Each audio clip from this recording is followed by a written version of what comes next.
Midt i landet, midt i øhavet, midt i naturen. Svendborg er forkælet med omgivelserne. Når jeg sådan kører over Turedæmningen, og jeg møder vandet og det der, så er jeg hjemme. Så mærker man sådan en indre ro af, nu er man her, hvor man skal være. Jeg er meget, meget forelsket i Svendborg.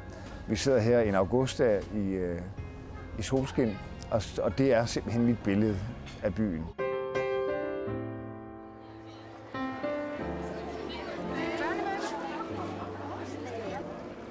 På Sydfyn er der aldrig langt til fælles hygge. Sydfynboerne sætter pris på alt det gode i livet. Det trækker folk til, både turister og tilflyttere.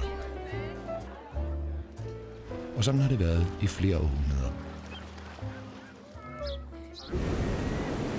Svendborg er for mange kendt som entré til de 7 verdenshave. Siden 1800-tallet har byen haft en stolt tradition for at bygge imponerende skibe. Og mange er taget til byen for at blive uddannet på områdets navigations- og søfartsskoler.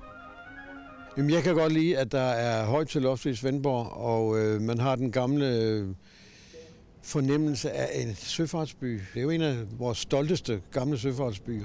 Det er også med til at give byen en højere tolerancetærskel, at der altid har været trafik ud og ind af byen fra alle verdensdele. Svendborg har altid været kendt for sine imødekommende og tolerante mennesker. Og i 70'erne flytter nye folk til egnen. Hippierne bringer nye tanker til området. De laver kollektiver og socialistisk bogcafé. Det har lidt at gøre med de gamle hippiedage også, hvor der var en del hippier, der endte i Svendborg og på Langeland og i området hernede, og de er her faktisk endnu, og de præger byen endnu. Okay. Svendborg er fyldt med små og store begivenheder. En af de fornemste er kulinarisk Sydfyn. Nordens største fødevaremarked med over 15.000 besøgende. Her bydes på store kulinariske oplevelser. Kom og køb kun 50 kroner på tilbud i dag. Dejlige tapas lavet i Fynske Stjernekok. Kom og køb kun 50 kroner. Så er der tapas. Mottoet er smag med holdning, og smagsprøver, dem er der nok af. Jeg synes, at det er fedt, at man har alle de der forskellige økologiske ting, og man kan komme ind og prøvesmage, og jamen, jeg synes, det er et fedt marked. 5 gange, hvor du kan lide. Første torsdag i august har der i mange år været holdt den traditionsrige Gammel Torvedag. Her skuer hele byen tiden 100 år tilbage. Et af de kendte orkestre er kommet til byen i flere årtier, og det er der en særlig grund til. Svendborg er først og fremmest elskelighed. Jeg er kommet i byen i 30 år, og derfor ved jeg, hvad jeg snakker om. Det er først og fremmest elskelighed og en åbenhed.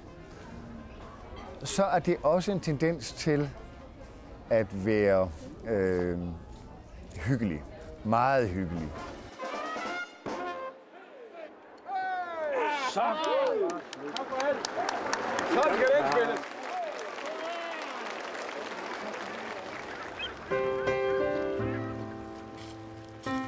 Men det er især vandet, der trækker folk til Sydfyn. Jeg bruger utrolig meget vandet og naturen og sådan få koblet af. Det er klart, at jeg har et meget stresset job i perioder. Så bruger jeg meget den her natur og vand til sådan at få stresset af og få tanket noget ny energi.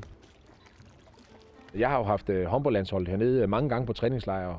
Alle siger jo, at det er et helt fantastisk område at være i, og vi bruger meget vandet til sådan at komme ud og få nogle oplevelser. Og det har været helt fantastisk. Altså det der med at kunne komme ud og sejle med de der træsejlskibe og alle de ting der, det er bare det er helt unikt.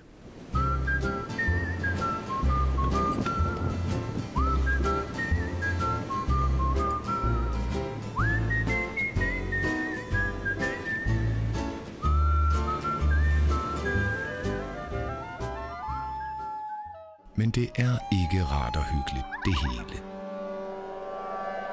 På et af områdets mange slotte og herregårde sker der voldsomme ting i de mørke måneder. Horror Night på Valdemar Slot er en af de nye oplevelser, Svendborg byder på.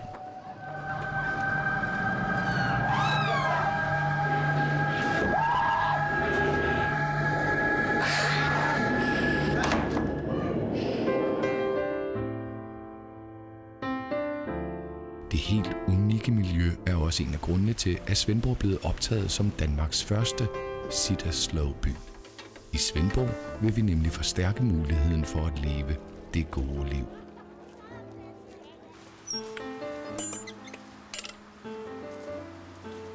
Tag del i det gode liv.